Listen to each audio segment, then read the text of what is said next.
యేసుక్రీస్తు వారు రాజులకు రాజుగా ప్రభువులకు ప్రభువుగా రెండో మారు రానే ఉన్నారు.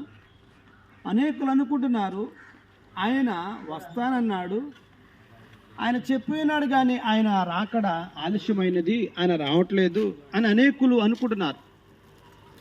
వస్తానన్నాడు, ఆయన రాడు అని అనేకులు అనుకుంటున్నారు. కానీ ఆయన వాగ్దానం చేసిన వాడు నమ్మదగిన వాడు. ఆయన రాకడ ఎందుకు ఆలస్యము చేర్చున్నాడు యావత్తు ప్రజలు గ్రహించాలి.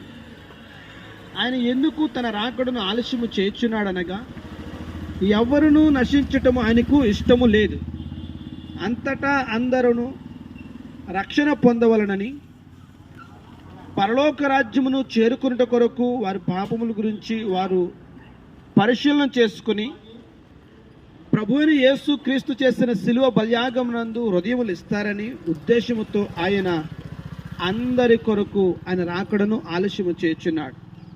కాబట్టి ఆలోచన చేయండి, ఆయన దీర్ఘశాంతము మనకు రక్షణ అయి ఉన్నది. కాబట్టి ఆయన అనుగ్రహ ఐశ్వర్యము మిమ్మల్ని మారు మనసు పొందుట కొరకు ప్రేరేపిస్తున్నదని ఎరగండి.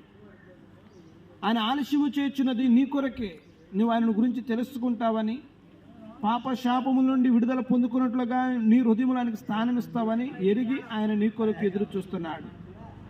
కాబట్టి మీ హృదయములో యేసుక్రీస్తుకు స్థానం ఇవ్వండి. దేవుడు మిమ్మల్ని దీవించును గాక. ఆమేన్.